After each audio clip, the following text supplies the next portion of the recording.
invited to do this. I said, how long are you going to talk? And they go, you need to talk to 9 o'clock. And it looks to me like it's 8:56. I can handle that. Number one, you see the title of my talk. It says Deep Ponderous Thoughts. And I'm like, yeah. And I selected that, and someone sent me an email, and they said, what do you want to talk about? I said, come on, Deep Ponderous. And the reason I said that is, I mean, come on now. If I had anything deep and ponderous to say, would I have wasted it for 39 years? I had 4 years here to do that kind of stuff. Never impressed anyone in a position of authority or on the faculty or among the student body. So no, I have no deep ponderous. So the point is, you do. I went to school with you. I know. I talked to you, and you impressed me, and I would think, oh, that is good. You know. So the point is, if anyone here thinks of anything or says, you know, he's stumbling all around a deep thought, I think I can get to the point in a hurry and not have to listen to him. Do it, okay? Just jump in, interrupt on anything, just stop, take over, whatever.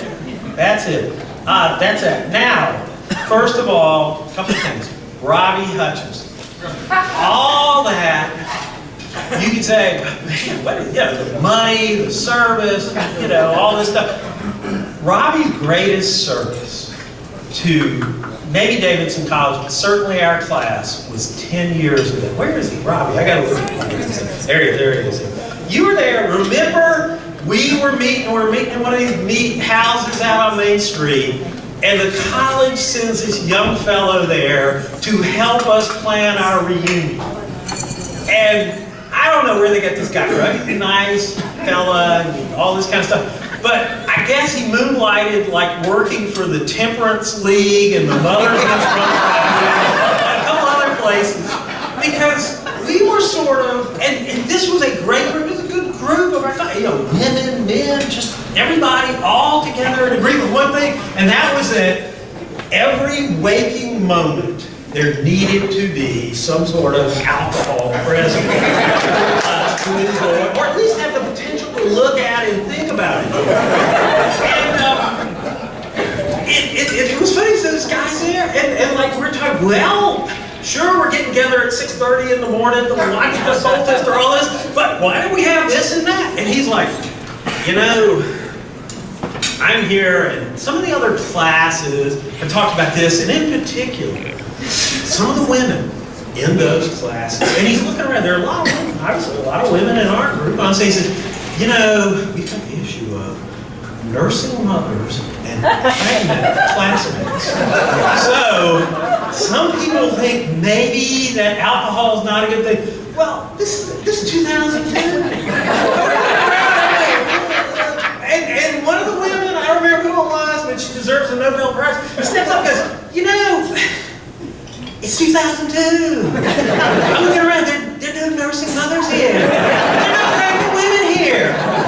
If there are going to be pregnant women at our reunion, they're going to be the second wives of the members of our class and shack up with this hussy they got pregnant.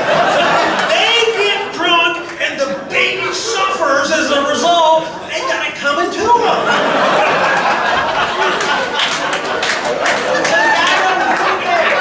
So we're talking like, now we're going to move on to lunch, and it's lunch Saturday, and somebody's like, what about this, what about that, and we're all talking about the bar, and this, and he goes, well, just one problem. Some of y'all are complaining about cost. Cost is an issue. Some of you are sending children to college and things like this. Do you really want to have the full liquor and the bartenders and the tips and all this sort of thing? And especially these fraternity people, that's the sort of thing they're looking at. Well, when we're looking around, we've got Ernest Berry on the committee. Everybody's like, what is the Ernest? The rest of them are a bunch of nerds and losers and stuff. And we're like, and Robbie too. Like, you know, and so we're like, look at, and we're like, come on, how was that? And Ernest just shakes his head and goes, you know, guy, I'm like I'm the fratty guy here. I'm here, my guys, But we kind of toned it down. We're not looking at that. If we just have a modest selection of beers and a wine or two, that's what my people are like. And especially in the middle of the day. I mean, come on. I think we can do this and keep it within budget. Everybody else is nodding their head. So we talk about what's going to go on in the afternoon and this and that, the other thing. So we come to dinner, and obviously for dinner, people are like, yeah, seriously. We need that here, this there, table here, table there, all this. Finally, the guy, he's now he's gonna pull out his trump card. I'm throwing it, we're stopping this right now. He goes, you know, a lot of these classes, we look around, Davidson, we're Presbyterian. We've got a lot of ministers.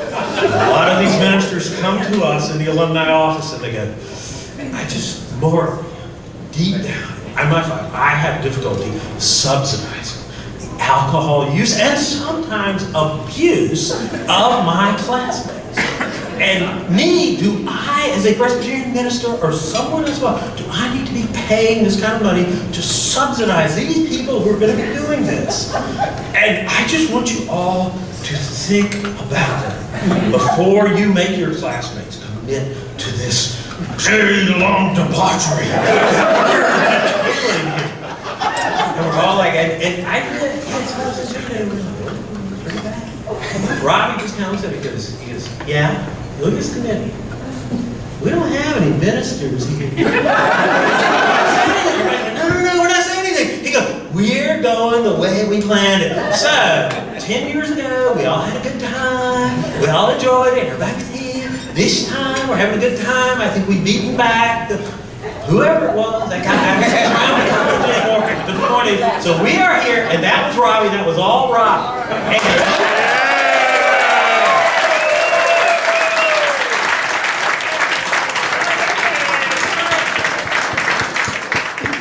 So that's that, you know, the scholarships, all that, that's the sugar on whipped cream.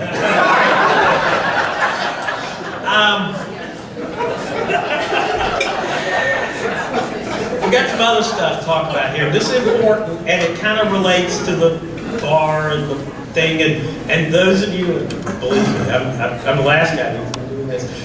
Drink a lot of water. As you are aware, we were here this morning, and we went to the ceremonial. It actually was already planted, but the tree was there for Missy Boaz Woodard. Is that her name? The first one to graduate from Davidson, 73. Outstanding doctor in Alaska. It was a very, very meaningful, moving ceremony. That tree didn't look too good to me.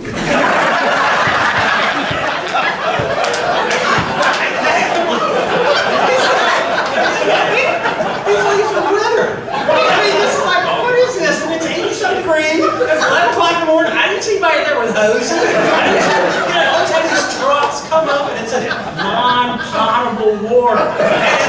It's like one of the 5 fancy words. Like, oh, potable means, yeah, the trees it's okay, but not me. I'm not drinking that.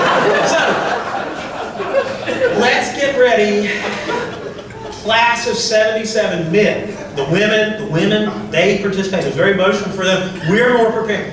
We're going to have a special watering ceremony.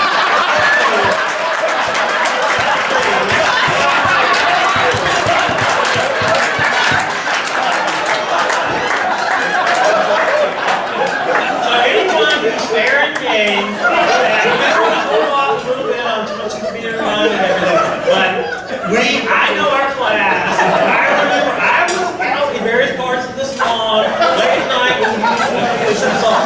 We can do this, and we still, we're up for it.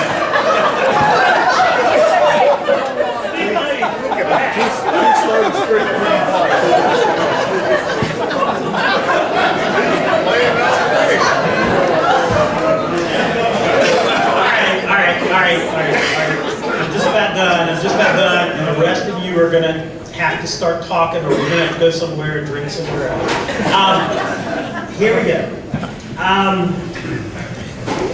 At that same ceremony, there was a long discussion about the women in our class who, believe me, there's nobody. I respect I looked up to these women. If you can find my transcript, you said, man, this guy was looking up to all 100 women. And last rank and all that. There was this talk this afternoon about, or is this morning? It was about, when we found out she was going to be the first women president, we were all excited when we met each other. We knew it was going to be. What do we tell you about the guy? And this is secret, I guess, 35 years old. We talk, we communicate. There's an internet for us too.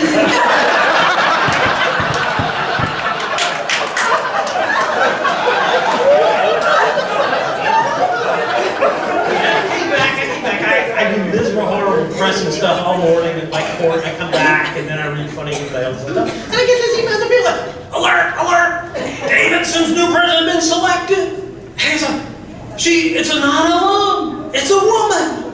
Oh my God! And people are, all these men and people are upset. We're talking about this. We're talking about that. Blah blah blah. This is terrible. All that. And somebody goes, hey, go to the Rice thing and look at her picture.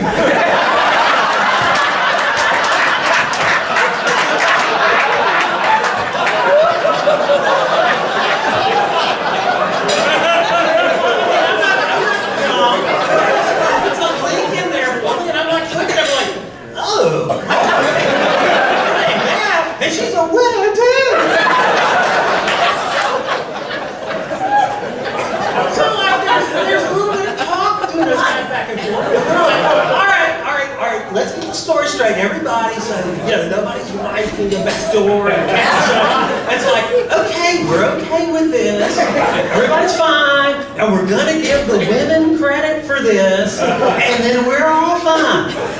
But the point is, the next thing is, and a lot of people don't know this. Now, we had Wayne Cross, and as part of his memorial thing for Larry Hall this morning, he explained that Larry had this great take on the Davidson motto in Latin. and that was awesome. That was hilarious.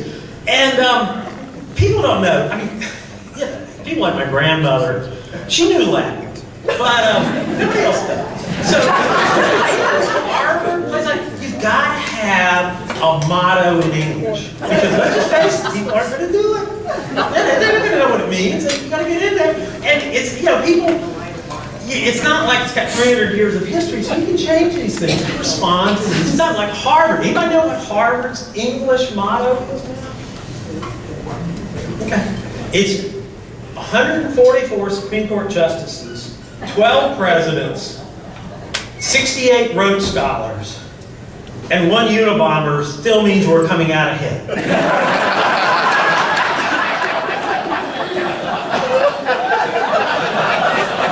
Some other schools, have different things. University of Alabama. 14 national football championships and 3 not on probation.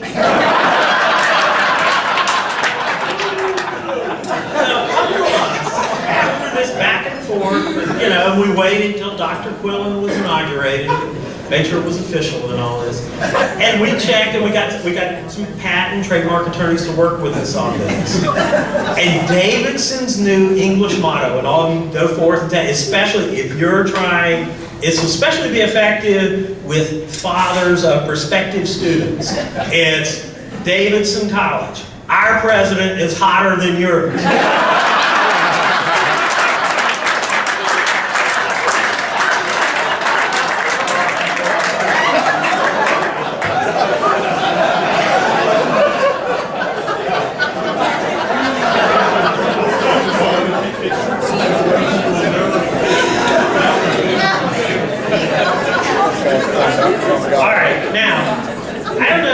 They actually had the picture of all these pictures and all these people, funny scenes and everything.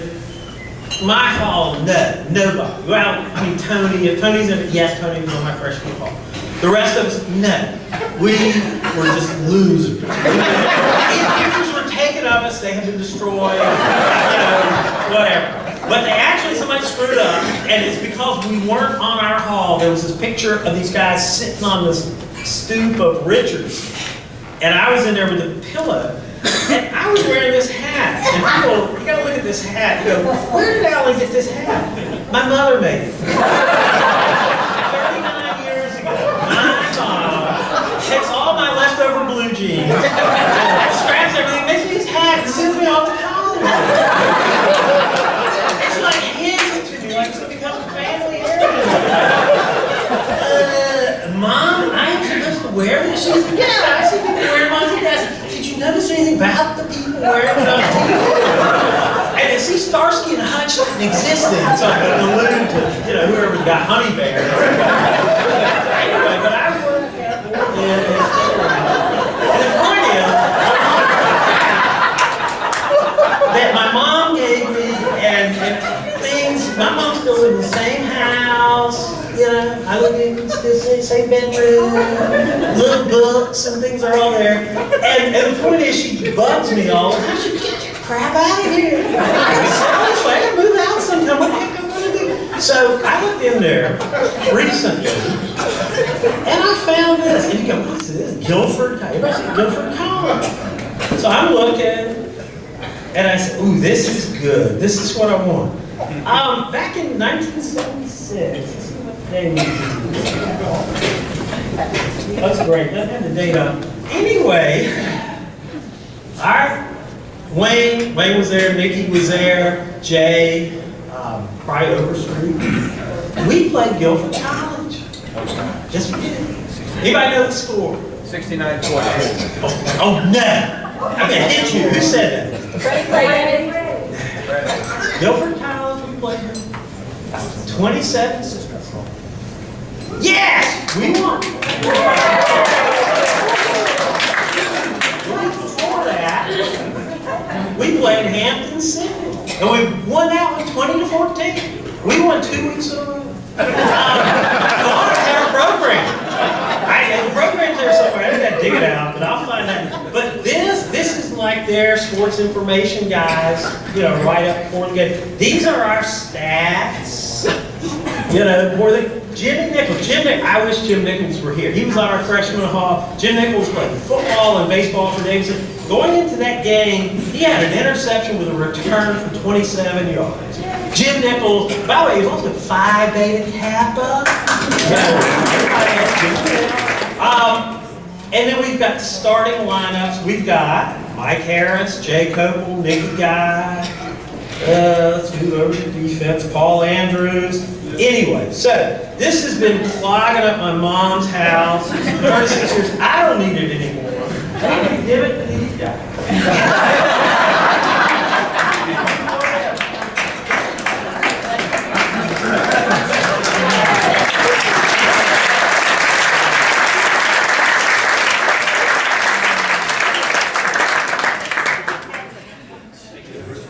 All right. Boy, I'm not worn out. Hang on, I have to break some stuff down. And which is not the first for me.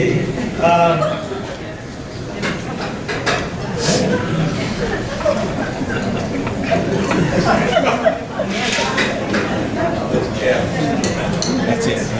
How long are we supposed to stay here?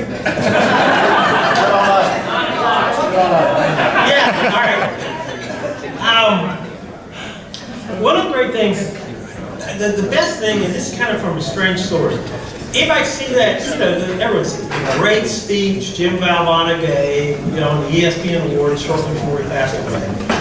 And he talked about that, he said, if you can laugh and you can think and you can cry, you've had a good day. And that to me, that just kind of sums up Davidson. This was not an easy place. We weren't at DePaul when with you. We just didn't come in here and slide in and get a bunch of grades and so forth. So they worked their tail off. And they were mean to us. I was in a chemistry 31 class, and one day the guy comes in and he teaches, and how about Cam Neely, he's my source, he was there too. The guy starts teaching, and somebody, I think it was Biff Brantley, interrupts him. He goes, sir, I don't want to, upset you or anything like that. But I swear, when I took high school chemistry, it was like different, like exact opposite of what you're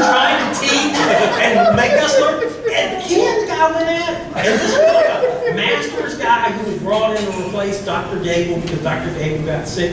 And they went out, and guys, it's fine. We're stopping. You come back tomorrow, and we'll start right here. And the guy left, and we came back. Man, believe me, everybody's there tomorrow. We're like, yeah.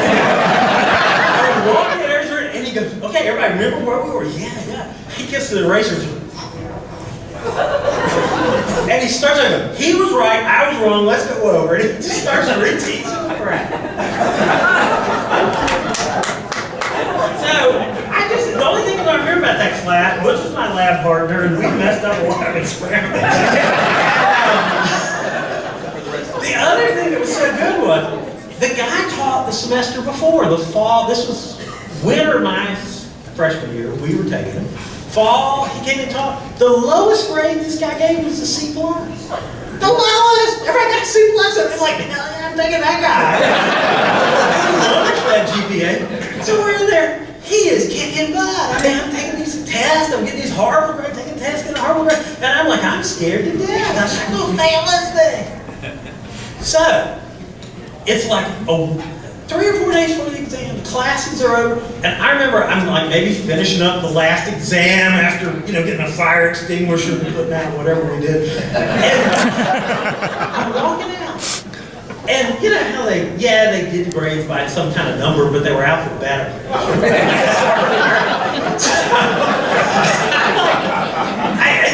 And there's this woman sitting there talking to the professor. And I'm like, he's helping her study. That's what we're doing. And I'm like, no, wait a minute. Yeah, I got like a 65 average. But she's way below that. So, and this is sadly my logic at the time, which is still my logic. Doing what I'm doing and everything else. It's like, if she's going to pass, I got to get a C. If I get a C, I'm fine.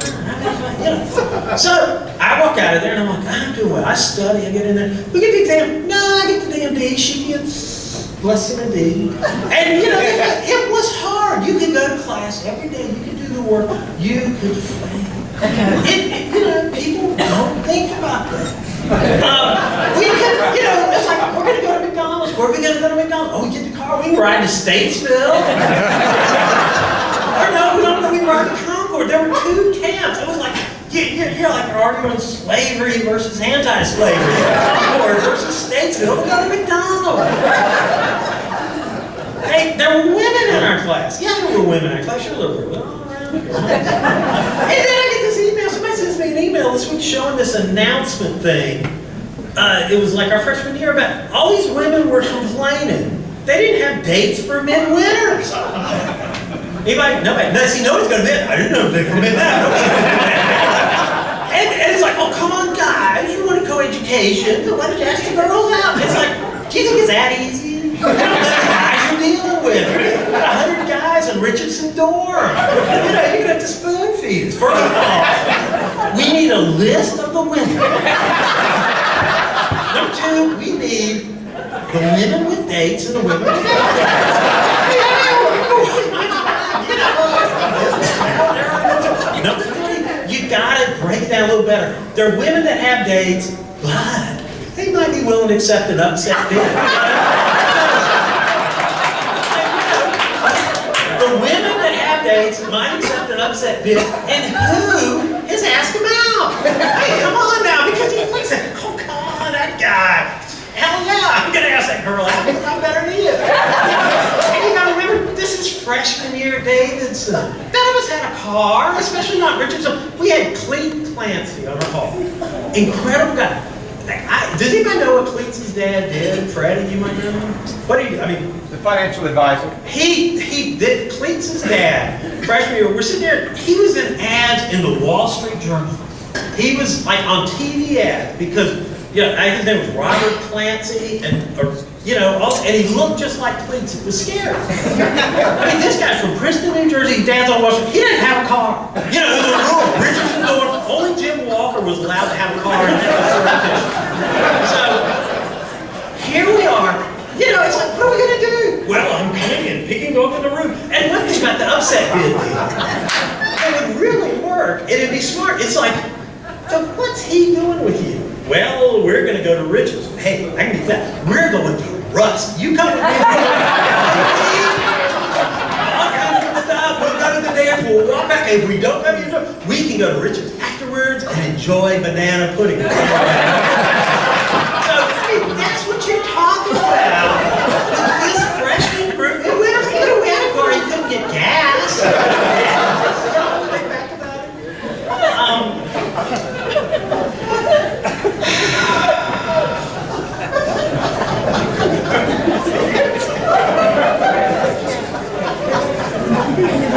all right.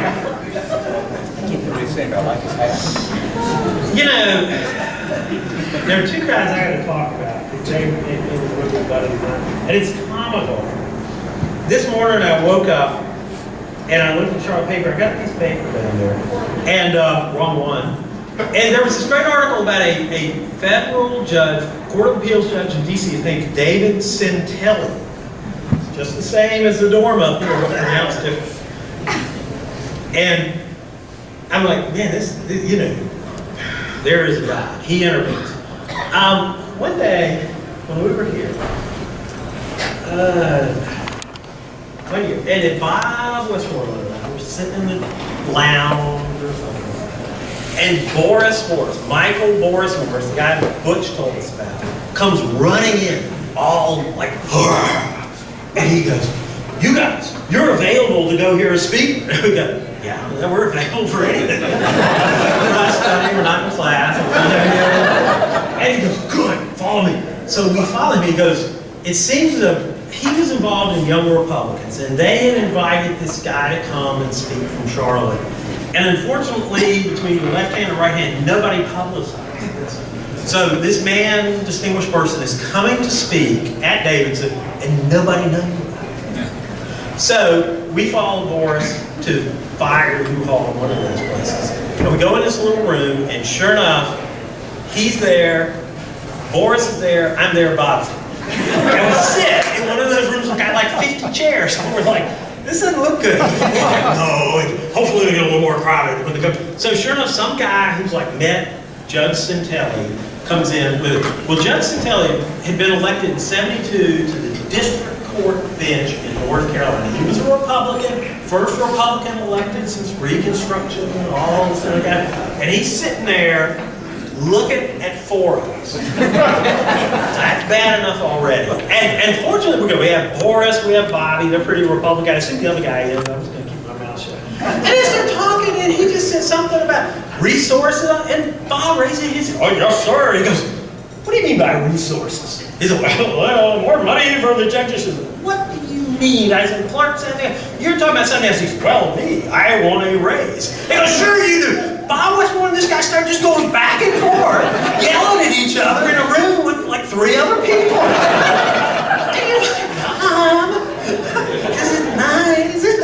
So finally, this thing, it's like, it just ends uncomfortably. There's like a, you know, into the question, a pregnant pause. These two guys are just staring at each other. And finally, Centelli turns to the guy next to him and goes, I think it's time for us to go. He goes, yeah. And Bob's like, you go.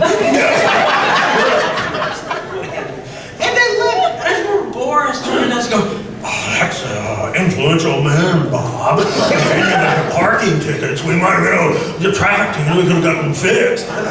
So, but no, that's, you know, so famous judge getting his portrait hung in the federal courthouse in Charlotte. I'm like, yeah, my roommate pissed him off. I didn't know the thing because he's like, you're that jerk from Davidson. But I was Boris. I mean, Boris was that way. He was very well connected. He was a quiet guy, but he was a wonderful person all himself. All right, I'm going to stop, but I want other people to come up here, and if I have to, I'm going to call out on you. I'm going to tell a couple of Tony stories, because everybody's got them, and some of this, people don't appreciate how smart Tony was. And I learned that the hard way. I was in a calculus class with Tony freshman year. And Tony went to Princeton High in Cincinnati, and he had a heck of a lot more math than I ever did or ever dreamed of. So Tony would like check up on this class periodically, just to make sure we were still meeting at the same time, same place. You know, he knew who else was in the class in case like the professor had an illness or something. You know? A couple of days, no, it was like the last day of class, Tony shows up and goes, "Hey, Dr. King," it was Dr. King. He goes, "I'm here, but before you start class, I just wanted to check. I think I've missed 9 classes. And you meet 4 days a week, so the cut limits would be 10. So, I just want to make sure I didn't miss more than 25%. And Dr. King looks at me and says, "Tony, I checked. I've only got you with 7 absences." "Okay, good. I gotta go." And we're like all looking at each other like, that exam period. Now you think, oh, Dr. King, he's just a slack ass on this cut stuff. No, we had a young man in our class. I'm going to say who it was. He's not in this class, but he was in that class. He goes, he gets ready to take his exam. He opens his exam. There's no exam in it, just a piece of paper. It says, "Dear so-and-so, I'm sorry to report that you missed 11 out of so many classes. Therefore, according to the cut rule, you have failed the course. Here. Yes, if it's any consolation, you received approximately a 68 on the work you did complete." So, that's Davidson. That's how hard it was. And actually, I think he like said he would have made a C. To those of us who did not make a C in that class, who sat there and heard about Tony's A, which became a very famous story, and or something is, we weren't very happy, but that's something Davidson taught us. You had to work very hard, you had to be there every day. You may not get what you want, but you'll get something, and you just get up and do it. Tony, when he passed away, on the Davidson Cats board, if everybody knows that, well, I think most people do. You talk about basketball and other stuff. This guy came on from Appalachia, and he said, "I met Tony twice." And he said, what I thought was remarkable about Tony, he said, "I met him one time in Greensboro in the 1970s when he was working there for the Greensboro paper. I introduced myself to him. I was an Appalachian guy. We talked a little bit about Davidson, talked a lot about politics when he's right. And he said, bye, went away. He said, years later, he said, I moved, I retired, or whatever, went up to Boone. And Tony came and gave a talk in Boone. So he went up to talk to Tony afterwards. And he stuck his hand out and said, "Tony, you don't know me, but he says, yeah, I know you. You're the Appalachian fan from Greensboro." And he goes, yeah. And Tony was like that. He could remember a person he had met or a thing he had seen or whatever from years before. And if that thing came back in his mind, he was right there. It was like conversation not ended, it was just interrupted and started back up. And that guy posted that on the board.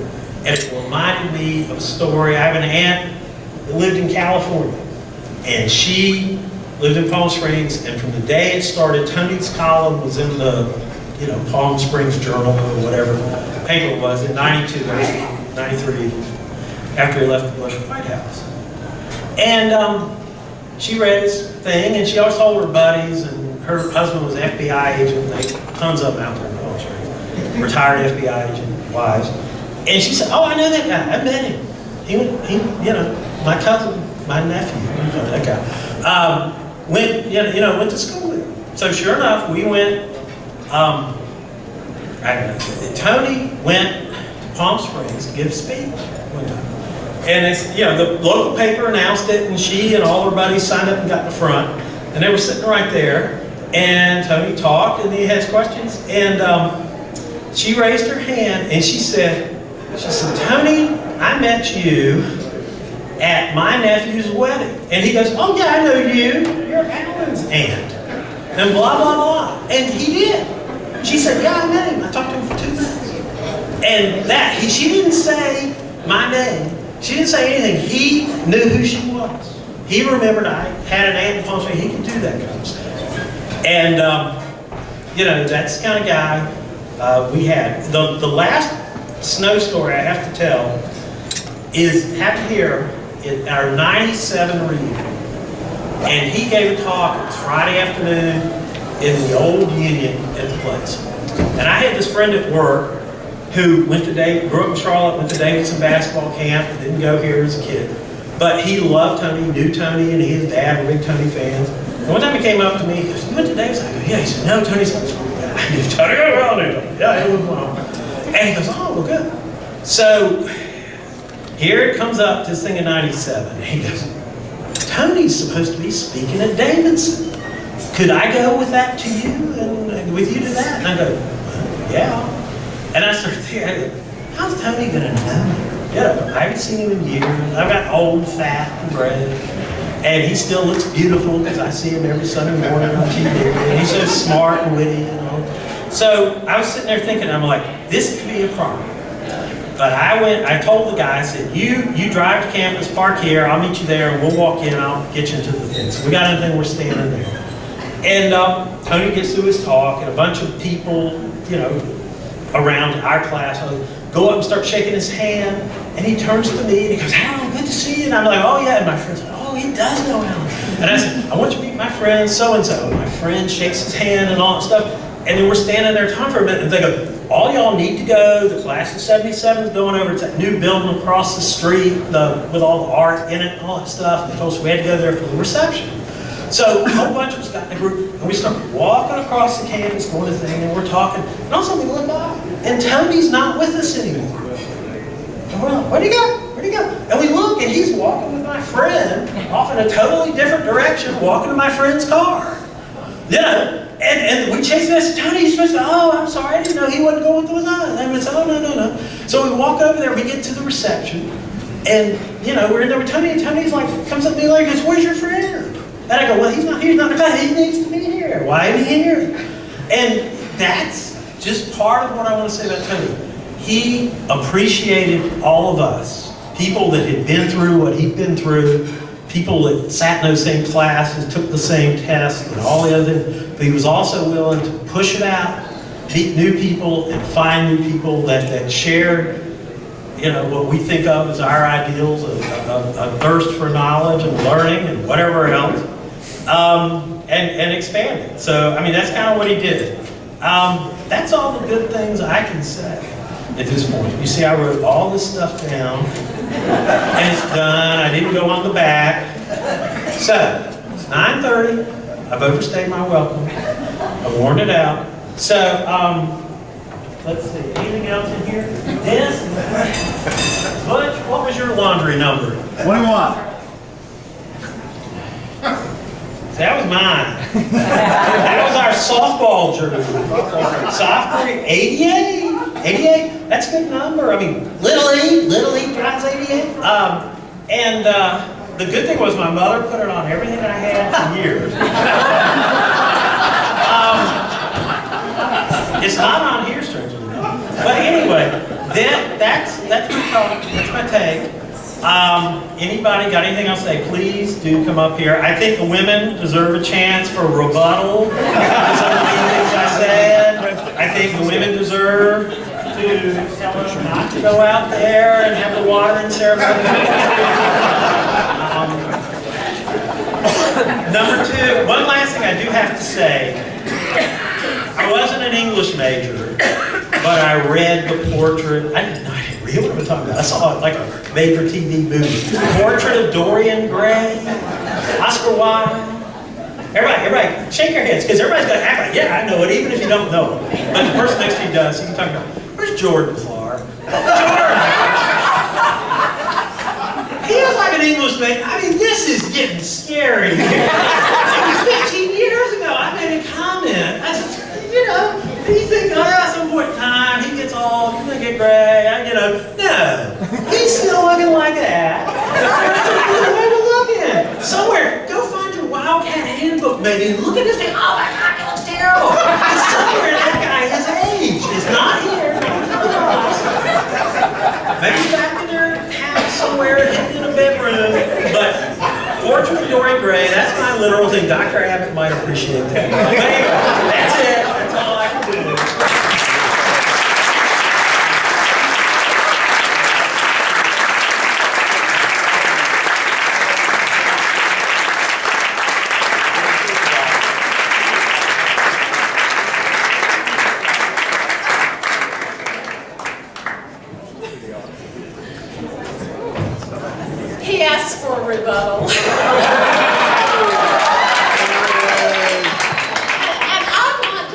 one thing very briefly. I want to say a word of appreciation for the men of 77.